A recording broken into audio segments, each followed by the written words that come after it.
It's about sa kanang kabit no na po nasakpan. So mangutana ko ba, girls and boys, kung wala na ganit mo gusto sa imong partner, ayaw na pangita og lain, iingon sa iya ha, i-confront siya, no? Ayaw, masakit manggod, masagpa sa usa ka tao nga kanang nagaipon mo nga naging kamo pa pero masakpan ka nga naa siya lain, no?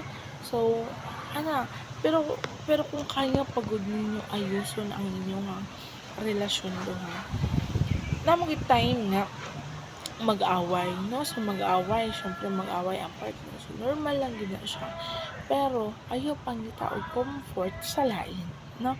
Ayaw pangitag comfort, example babae, kaya pangitag comfort sa imong boyfriend or boy nimo nga friend.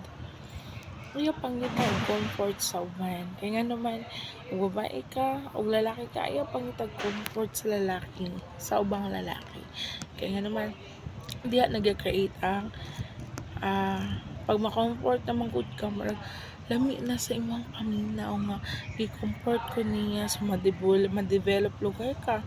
So dili siya ingon ana, dapat manggod is ang away is normal lang na siya, labi na sa magtiay or mag-uyab dira, no?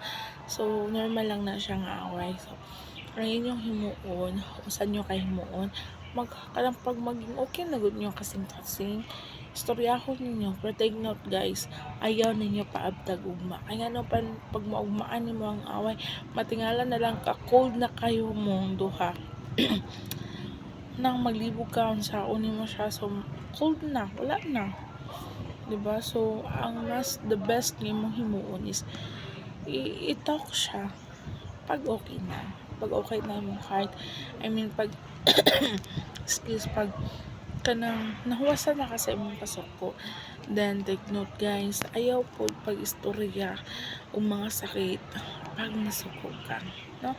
Ayaw pag desisyon nga kanang suko kayo ka, kay kabalo ka kung unsa mo gawa sa imong baba pag suko kay ka, mga bad things or bad words. So lang, so dapat mas lamig gyud kung sa inyong relasyon no, na gyud mo trust sa usab isa ug unta praying nga dili pud na nimo